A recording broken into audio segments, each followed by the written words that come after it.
Today's brand new story time is called The Halves of Motherhood, written in solidarity to all you parents of littles and as a reminder of what life was like for those of us with teenagers.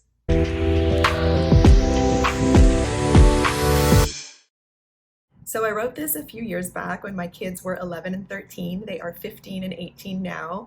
And I had a kind of a sort of online journal that I called Confessions of a Model Mom, where I just wrote about all of my experiences in motherhood, just as a bit of a outlet, since I was raising them pretty much on my own without any outside help, and it was overwhelming. So I wanted to reshare this because I know there are a lot of you going through it right now with your littles. A lot of us now with older kids can remember still what it was like. And if you don't have kids, well, this is a good reminder as to why maybe you don't. So without further ado, the halves of motherhood. Okay, so I've decided that being a mom means only having half of everything. And more often than not, even just a quarter of said things.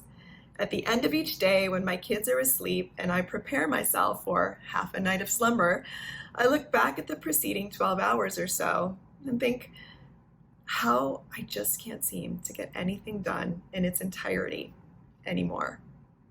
All day, every day, I only get the time to empty half my bladder before it becomes deathly silent or incredibly raucous.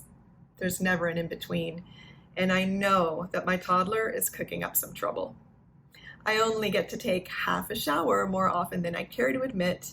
You know how it is.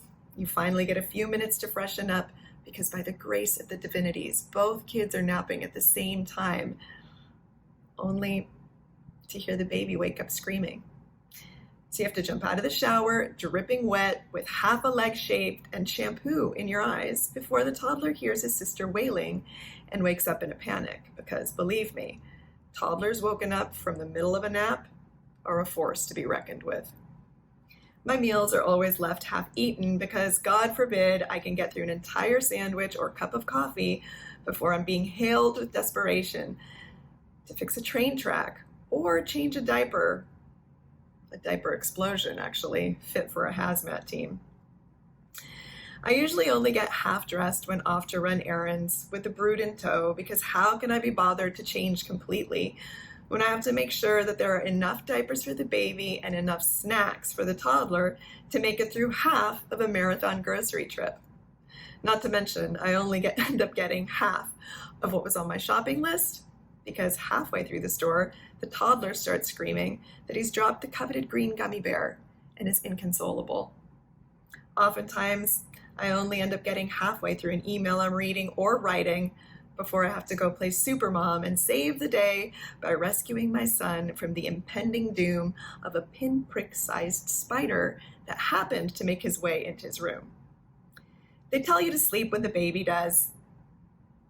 Insert laughter here. Yeah, that always ends up with me taking half a nap, and that's generous actually, because as I'm starting to doze off, my eyes grainy, lids heavy, I hear, "Mama, I'm awake." 45 minutes too soon.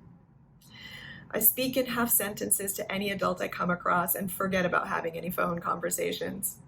They always end after about 3 or 4 words, because kids forever find it appropriate to perform death-defying acts of extreme sportism when their mother is on the horn. Nothing I start to do ever gets fully done anymore, and I am a totally neurotic, type A, neat freak kind of chick that needs everything to be done on time and perfectly. I'm a list maker, and at the end of the day, I get all knotted up if my to-dos aren't too done. But such is motherhood. Maybe I should take up yoga or meditation, but who has time for that?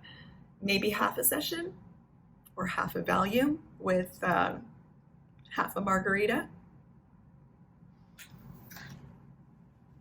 That's parenthood.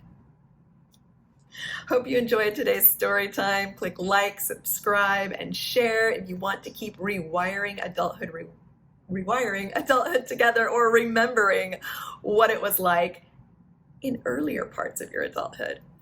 Have a great day, and I will see you next time.